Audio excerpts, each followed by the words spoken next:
In Deir Zanoun, refugees and snow. No more free passage into Lebanon from neighbouring Syria. A visa is required since January. Beirut prefers to call them displaced persons. It can't possibly afford to shelter so many. In Budapest, a regional conversation. Not the first troubleshooting session, but the biggest of its kind. 54 countries were participating, preparing solutions for the World Humanitarian Summit in 2016, WHS. That will be the first of this size and scope. The UN's Valerie Amos focuses on banditry in Syria. It's a desperate situation.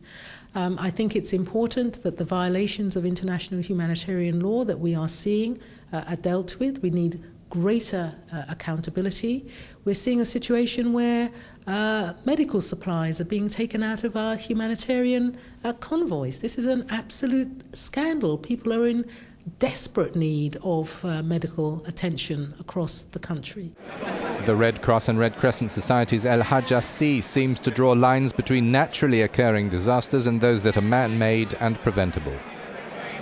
All those crises, the origin is not a humanitarian catastrophe. It is a political origin.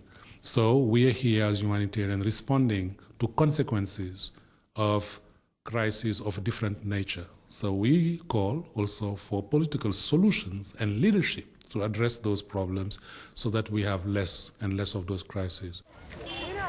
The UN estimates that more than 3 million Syrians have fled their country since April 2011. The neighbouring states have increasingly enforced or are studying hardline policy to cope with the influx pressures across the region. Some 4 million Syrians have been officially registered as refugees. More than 2 million of them are in Lebanon, Jordan, Iraq and Egypt, but mostly in Lebanon. Turkey, which will host the summit in 2016, reports it has more than 1.6 million Syrians seeking safety. Some have sought refuge in North African countries. A senior WHS official in the Hungarian capital said that even though donors are generous, we have a widening gap between the needs and available resources.